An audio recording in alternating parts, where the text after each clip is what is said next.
war started then in 2014 and not in 2022. Particularly Europe, I must say, has been sleepwalking into this crisis, not realizing too much what was happening, continuing to do trade despite sanctions, which were more symbolic than that they were really effective.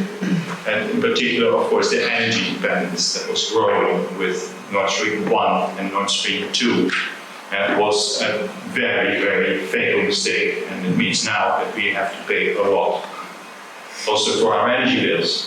The Russian troop built up, first in the summer of 2021, then some of them were withdrawn, but by October, November, December, more and more troops were assembled around Ukraine. And in particular, the Americans and the American intelligence started to warn us all that it could happen actually, that there would be an invasion of Ukraine. We in Europe, and also I think many in Ukraine, simply did not want to believe it, or could not believe it. I was one of them, let me be very honest with that. I talked with Ukrainian and Russian experts that they thought it was impossible because it was unthinkable, the consequences for both sides, so not only for Ukraine but also for Russia, if a thing like this would happen. And as I have been saying, experts are sometimes notoriously bad in actually predicting things, but in this case they were at least right in predicting the consequences, also for Russia. But Putin wasn't listening. Putin was only listening to the nationalists, the ultra-nationalists, and the Siloviki, as they were calling. The Russian army, first trying to come to Kiev, it failed. Then trying actually to solidify the south and the east during the summer, that failed too, in the sense that they have never been fully occupying Donetsk. Luhansk they took. But then, with all the weapons, superior weapons, the Ukrainians were getting from the west, it is also clear that there has been a change on the border. The territory as large as Cyprus gives you an idea about the size of this country. It's only the northeast, but that's as big as Cyprus, that was taken back. And that Putin decided for his mobilization and for the annexation of not only those two republics in the east, but also the two which the Russian army is now also partially occupying, which is Zaporizhia in the south and Kherson in the south. All four were illegally annexed. By the way, I think it was yesterday that the United Nations voted that these annexations are illegal. If you want to be very optimistic, maybe this winter, sometime in January, February, when it will be also very cold to fight. By the way, how low will the morale be on the Russian side? They don't even have the warm clothing very often. If you've seen how these reservists, these who have been called out now, they have been given some things and go to the front and take your own sleeping bag with you, please. Because if you think how Russian conscripts are treated by Russian commandos, you should read the book of Anna Politkovskaya. She's a journalist who was murdered also and who wrote about the Chechen wars and how the Russian army was treated there and how mothers also started to get completely desperate about the fate of their sons in Chechnya. And then one day she was no longer there in Moscow. I'm sure you know what happened with such critics. She's unfortunately not the only one. This war will end, and it ends always in a ceasefire. And then it's very important that a ceasefire can be sustained. And that is what it is all about. At the present time, if Ukraine would say, okay, I go to Istanbul because Erdogan trying to be the peacemaker between the two, that it would be disastrous for the Ukrainians to do so in the present situation. Because then the south would still be open. But the war will end one day. And it will not end maybe with the perfect scenario for Ukraine, which is total victory, but it should end in a way that enough land is recovered for Ukraine to feel safe, with some sort of security assurances coming from its presidents, supporters from the West, from Europe and from the Western countries. What could Ukraine be offered? That's really the question. The Rasmussen paper is something that has been agreed between the former NATO Secretary General, this Danish national, And Yermak is the very powerful, some say too powerful, chief of staff of the presidential administration. Zelensky is you almost always see Yermak behind him, almost like a bodyguard, because he's sometimes bigger than the president himself, which is easy, because the president is really a small man. So this Yermak I've been proposing is to have a compact between Ukraine on the one side and a number of NATO countries, but also think about that Ramstein group. That if ever something like this happens again, that Ukraine is again aggressed, that at the very least the same kind of actions would immediately to trigger back. So this is not a guarantee, but a much more serious undertaking than by NATO states. I have my own hesitations about this, I can tell you frankly. There's one idea I'm toying with, which is that NATO, rather than full membership, could still take a decision to bring Ukraine closer to NATO. If Ukraine would be endangered again, that Ukraine can actually then, on the basis of Article 5, you know that Article 5 is that basic article where the NATO nations say that they will defend each other if one of them is attacked. Now, on the basis of that article, maybe a consultation, Ukraine could then ask for a consultation with its NATO partners about the situation that has arisen. And this might be a stronger way to actually deter Russia in the future. Because if you think about that Article 5, the way it is actually phrased now, it doesn't say, even for a NATO member, that if a NATO member is attacked, yes, all the members have agreed that they will come together and defend that nation. The question how is not really addressed. So nations can always still decide what that means for them.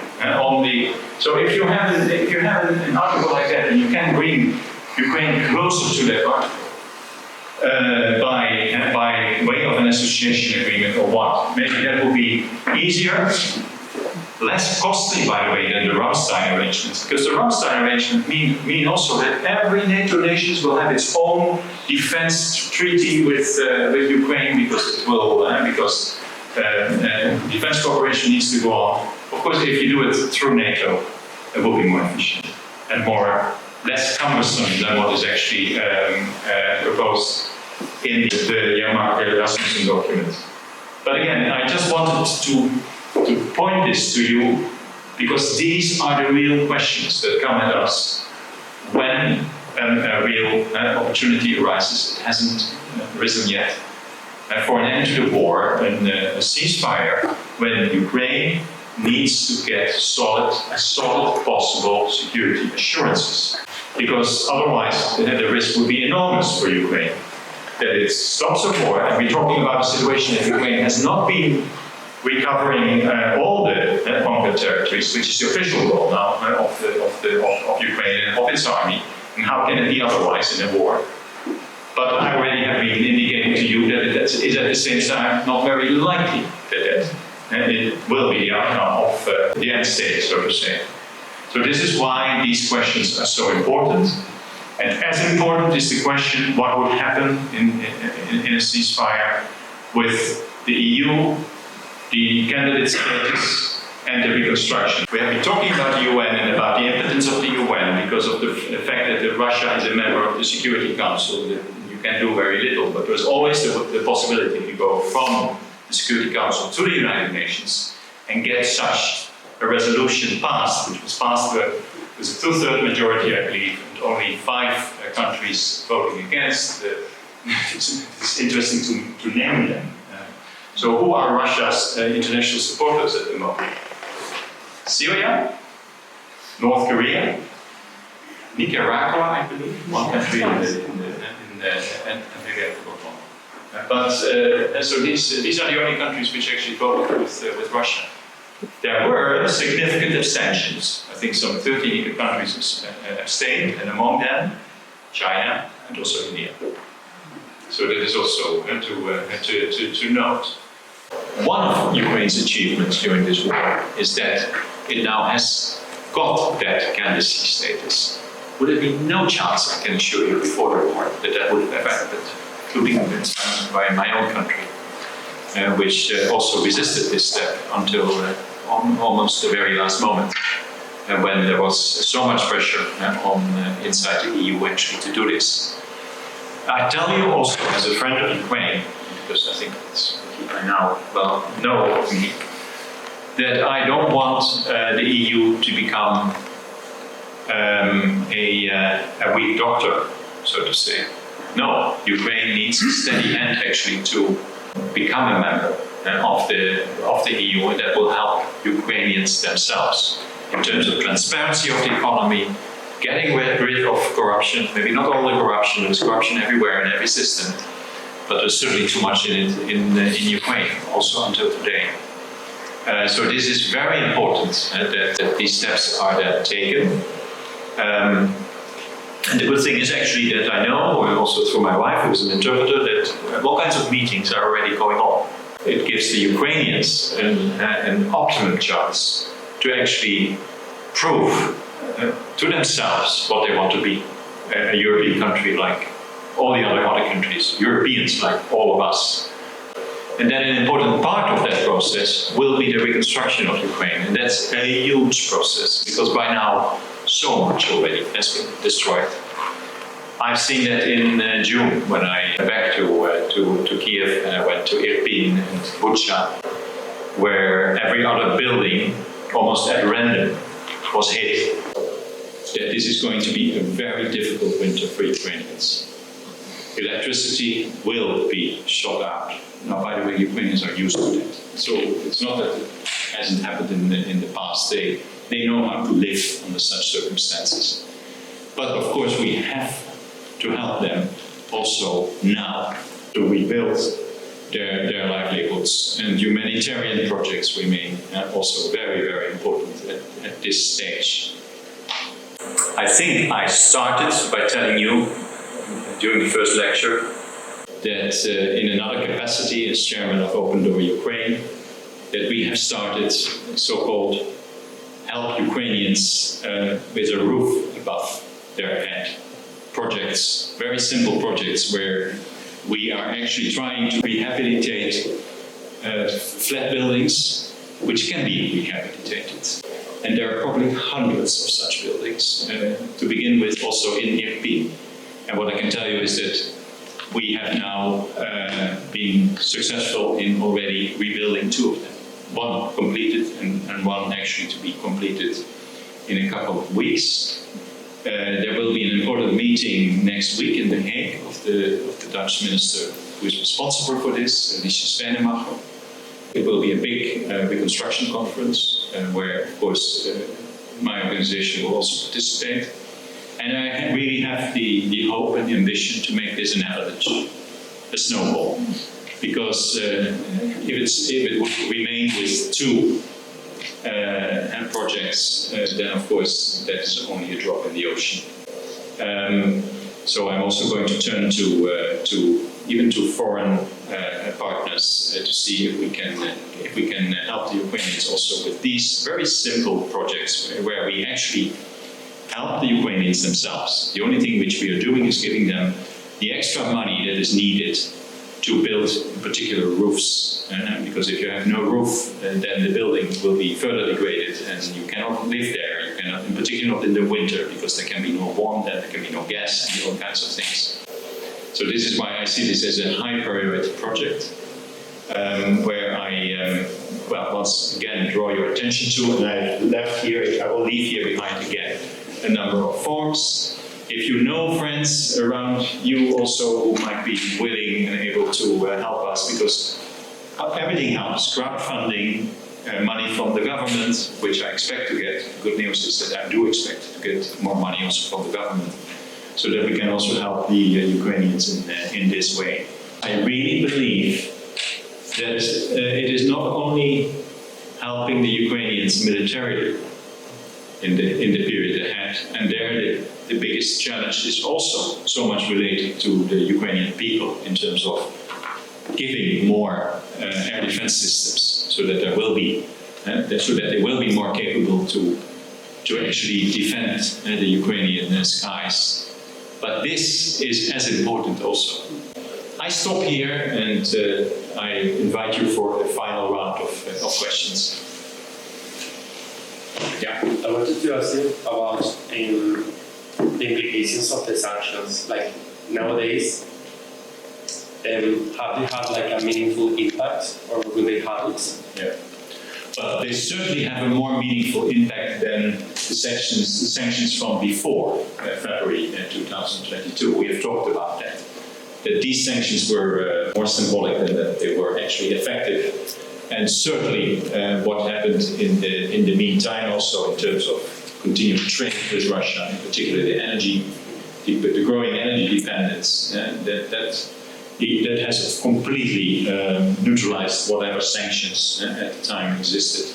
That situation, I believe, is now much different. I'm not a sanctions expert myself, but I do believe that this time it is also a question of time, the time effect. It did not work in the beginning, and of course also today, even today, Russia is still getting so much money from its oil trade in particular, and also still continued gas deliveries, that it has the funding to continue the war. And that is something we should realize, that their sanctions have not been effective, although of course the steps the EU has been taking also to not be any more dependent on Russia, and knowing now at long last the almost fatal mistake that was made in the run-up to this war. Do you think that the sanctions that we have on Russia is hurting Europe more than Russia itself? That's a good question. Well, there are certainly negative consequences for us in terms of the energy part of it. But that's also typically where we do not really have sanctions. Putin is using as much as he can the energy weapon against us because of sanctions in other sectors, the banking sector and all the personal sanctions and so on. Yes, it hurts us, of course. We are also partially in a kind of a war situation with the Russians at the moment. Let's say in 2 years from now, we will be less depending on totally not dependent anymore on Russian gas, and that will also change a lot again also. But the sanctions themselves will probably also stay for a long time, because if there is a ceasefire agreement signed, I don't think that relief of sanctions will be part of that, because that will be much more part of the next round of negotiations about how these two countries can again start to live peacefully together. And the West should certainly keep up these sanctions as long as is needed. That is how I think about it, and I do think that they are in any case more effective than before, and might become even more. So you think the sanctions will be continued until the peace? Yes. Okay. Yeah, there could be partial sanctions, I believe. If for instance, the Russians would be willing to withdraw all their troops from to the pre-February 24 lines, basically, then the status quo ante would be restored. That might be also then for the West a thing to say, okay, if you are willing to do that, we will also partially relieve the sanctions. That is something I can imagine that could happen in the future when such talks seriously start.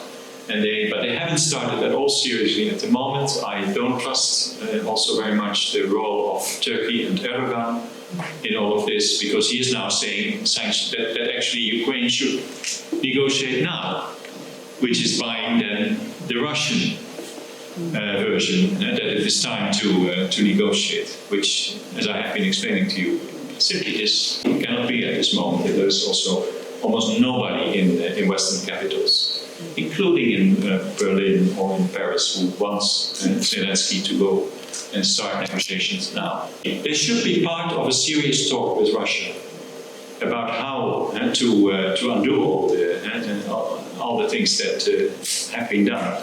And then, of course, sanctions can also be undone. East of Ukraine and the south are very important economically. Yeah. You just told us that probably it will be difficult for Ukraine to get all the territory back. Mm-hmm. What do you feel that they need to get back to, in the end, being able to have economically a healthy country again? When it comes to the economic importance of the East and the South, I would say the South, and the South is a very long stretch of South, of course. Ukraine needs seaports. That is absolutely vital for the country. So that's also why Odessa, to keep Odessa and Mykolaiv at least, is very, very important. Because these are important seaports. And that's also connected to the grain exports. That is, you all know that Ukraine is the major grain exporter. So this is very, very important when it comes to the South. When it comes to the East, and in particular these two Donbas republics, they used to be very important, not now anymore. That was in the Soviet days, when they were the steel centers of it, and the coal was coming from there, and a lot of energy.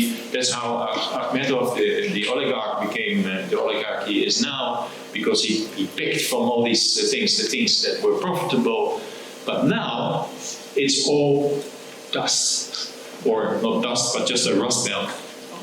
So I would not think that it is even so attractive for Ukraine to retake, from an economic perspective, the East, because that so much needs to be done there in terms of reconstructing that part of the country. And the country could very well do also without that, I feel, because Ukraine is modernizing, it's becoming an IT center and all these kinds of things. Green energy, well, that's all old energy in the East. So I don't think that from an economic point of view, the loss of the Donbas would be so detrimental to Ukraine. This has more to do with other things. That as a country, you don't want to lose your territory. It's also very urgent. Yeah. In the country Ukraine, but we did not see rockets sent to Moscow or Kremlin or what else. Is that not existing, or is it impossible, or is it? No, but this is also this is a good question. It shows to us that this is an asymmetric war. Ukrainians can only fight the Russians on their own soil. That is also what the Americans are telling them. Why are the Americans not giving them the rockets actually to hit Moscow? Because we don't want that. So we are actually asking Ukrainians to fight with one hand behind their back. But since the mobilization, I think it has come also to the living rooms in Russia. Suddenly, so many, because the Russian army, the conscripts from before the mobilization, all came from far away, from some of these Asiatic republics or Siberia, never from Moscow or from St. Petersburg. But now with the more general mobilization, it suddenly came to the Russians that, hey, there's a war, and they knew that if they would be sent to the war, they had a good chance to be killed. Do you think Ukrainians will keep up the courage and the momentum of the moment to keep on fighting like they do right now without him? I also don't want to think of it, but no doubt. It's my short answer. No doubt. Isn't that also part of the communication that we now hear of Mr. Borrell, while many of us didn't know that we had a foreign minister of Europe, especially hearing now his farewell speech, that he has a long history of diplomacy and that he is really knowing, you could say, how things work out within Europe, but that we as citizens are hardly aware of it. And well, that's because of the member states also, because the member states have their own foreign ministers who always feel that they are just a little bit more important than the European External Action Service. That has been one of those European compromises, one of the endless compromises, but we have to leave it. Let me also say that I feel that also sometimes by persons like von der Leyen that Europe stood up to the challenge, and I hope it will continue to be so. With all its shortcomings, we have been standing up also to this challenge. Well, I thank you very much. I very much enjoyed it.